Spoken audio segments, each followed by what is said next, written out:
ladies and gentlemen, now kickstarting this power-packed day that is dedicated to the legal world. Now may I request Dr. Anurag Batra, Chairman and Editor-in-Chief, BW Business World and Exchange for Media Group, to join us and give the inaugural address. A very warm welcome, sir.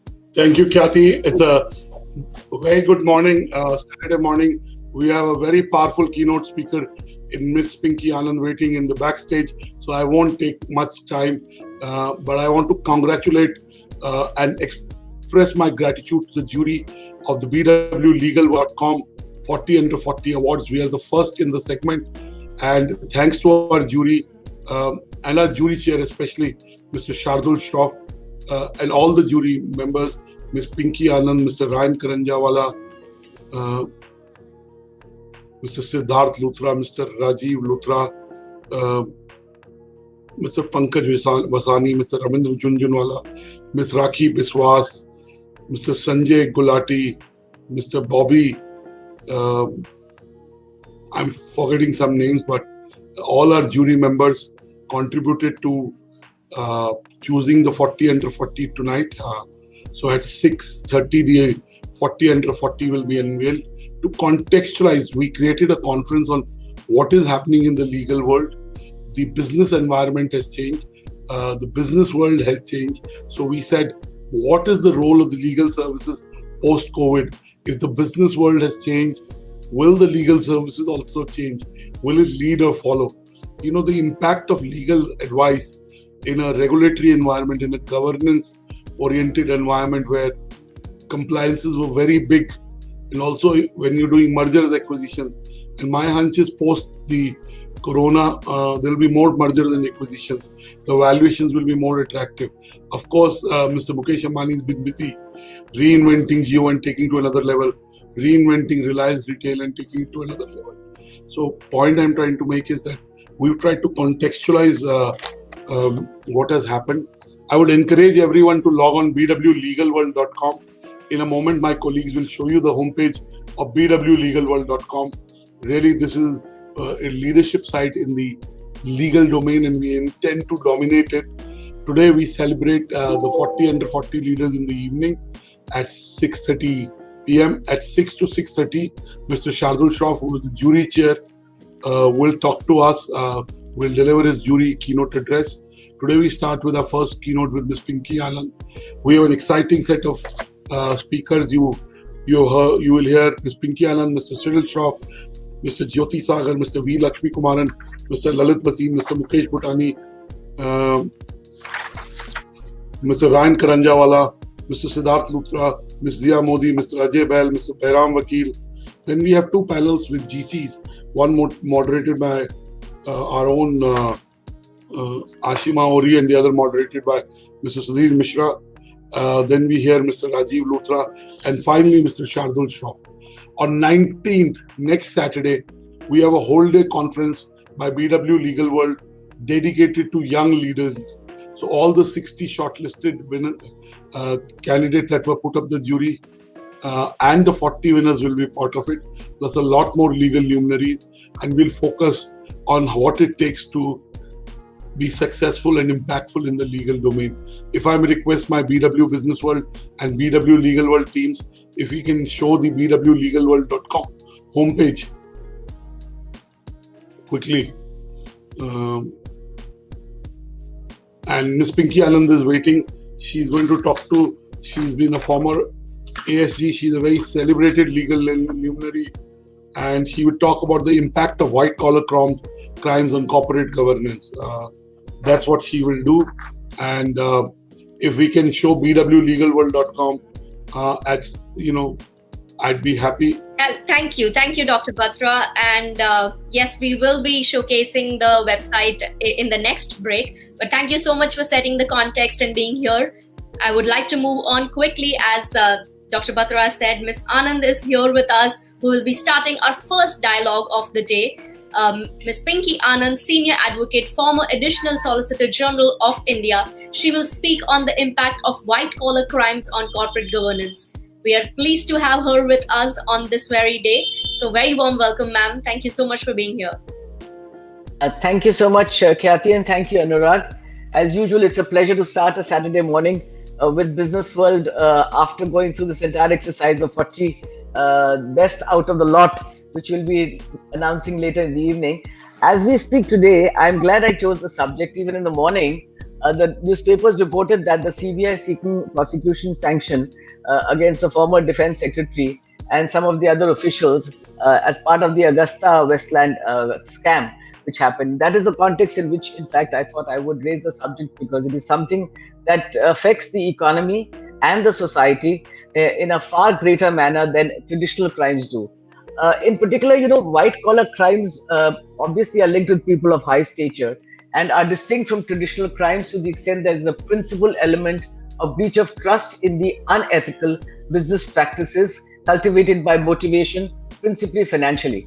The interesting part of white collar crime and the corporate scams is it is the offender's position that provides the opportunity to perpetrate such crimes. They cover a wide range of activities committed by persons who are otherwise engaged in lawful businesses. The businesses themselves are not unlawful, but the manner in which they are conducted, the perpetrators hold very respectable positions, statures in the communities, and their illegal activities are discovered.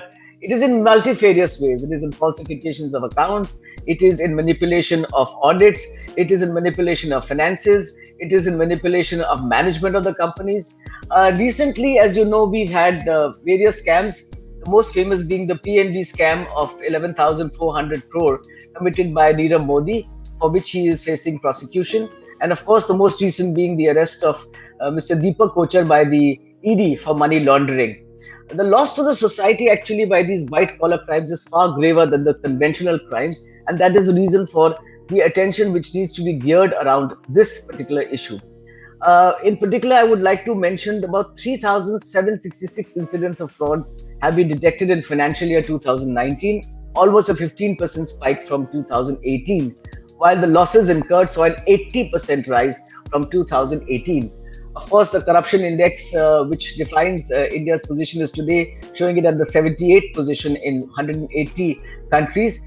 Therefore, the general requirement for us to be vigilant about this entire situation and to create a space where we are able to address through corporate governance and through corporate laws the deleterious effect and impact of corporate crime on society and the economy. I know that all of you probably are aware, but let me just mention the various dimensions of amendments that took place, enabling the environment to take care of these kind of situations and to save the economy from the impact of corporate scams and the white collar crimes. 2013 in particular saw wide-ranging amendments in the Indian company law, which was necessitated partly out of the impact of the Satyam scam, which I will advert to very shortly. But basically, the 2013 amendments of company law ensured the appointment of independent directors on board, ensured the responsibilities of the independent directors, the accountability and responsibility of auditors, rotation of auditors, the performance of the auditors for reporting fraudulent acts noticed by them during the performance of their duties, the setting up in particular of the SFIO, which in fact has ranged over various directions to take control and to take action, including the powers of arrest and to take action for penalty for fraud, the setting up of the NCLT and the NCLAT. SEBI also has done its own bit in this entire process by issuing guidelines to ensure the protection of investors, and also amendments where entities have to get shareholders not for related party transactions. This is one of the bases of actions which take place in corporate scams.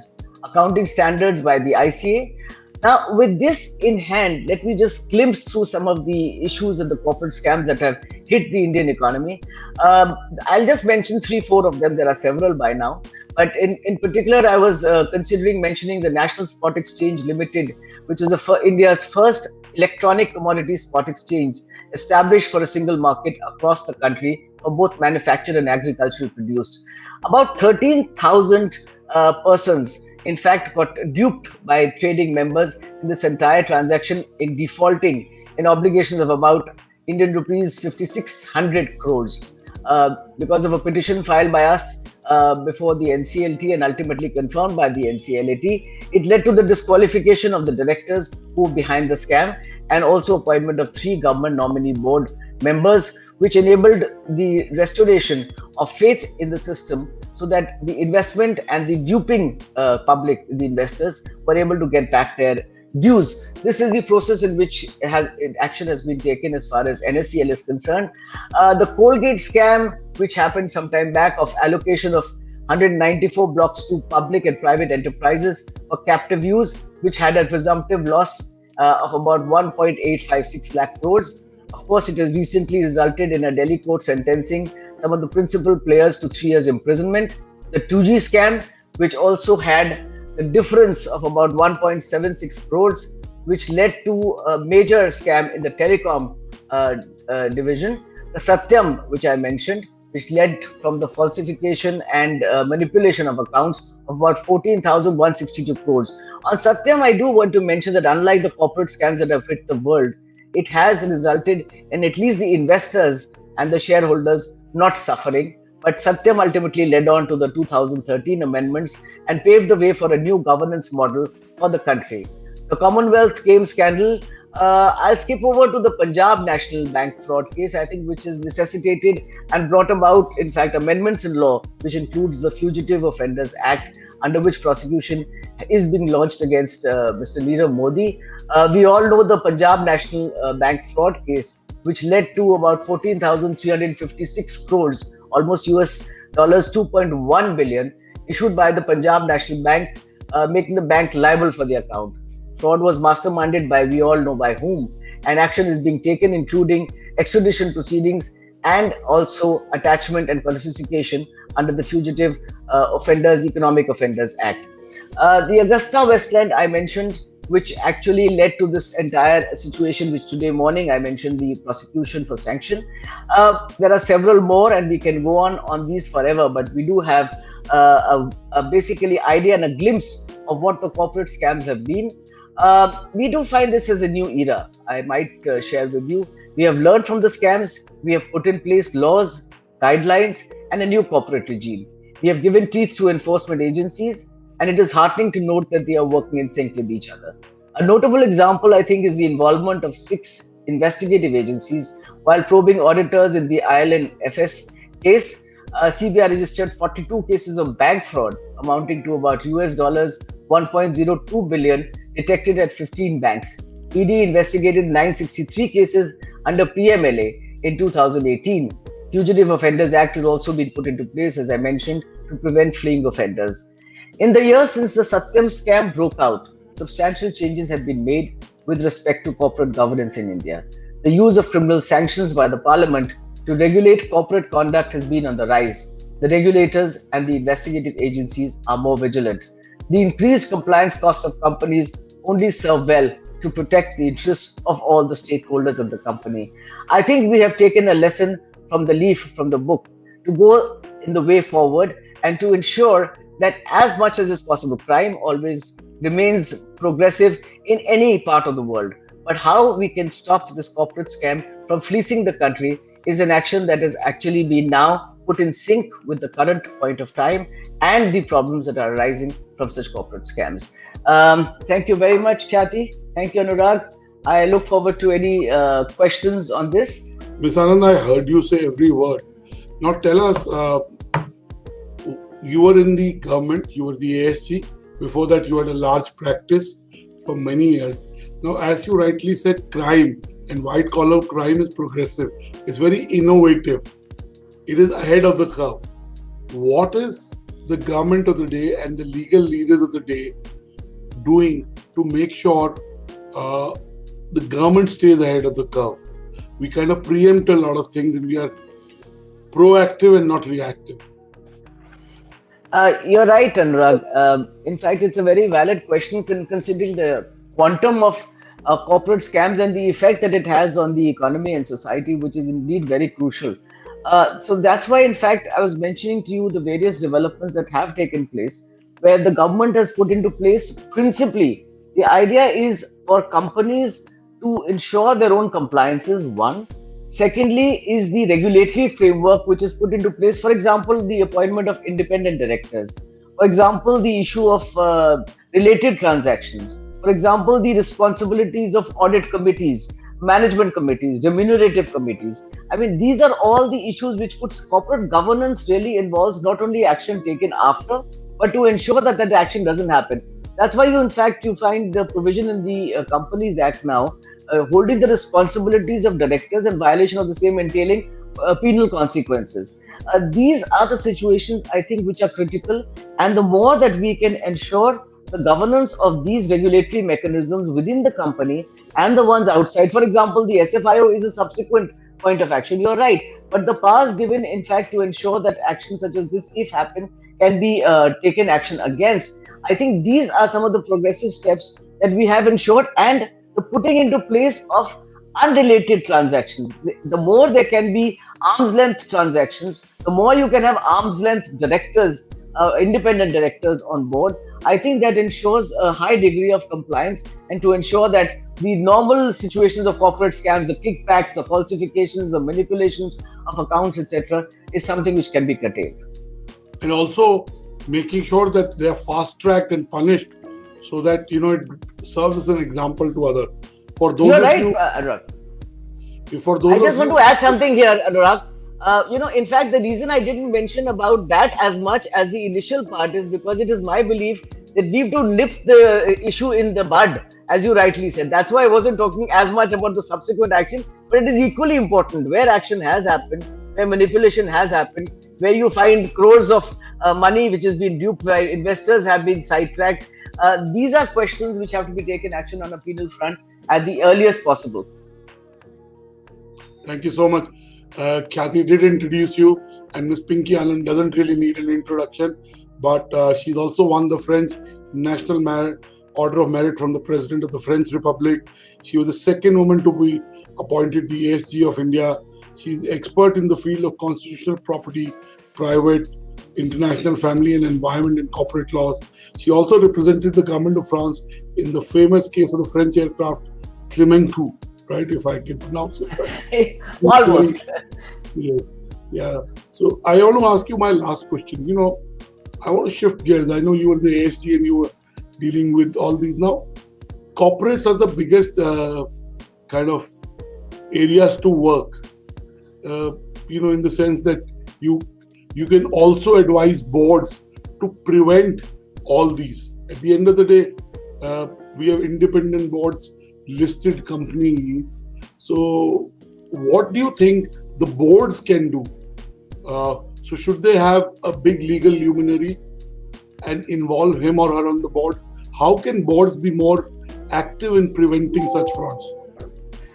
Anurag, I think you have really related the question of the impact of the legal profession on the corporate world in a very progressive way, because I think by and large we do suffer from a problem in India.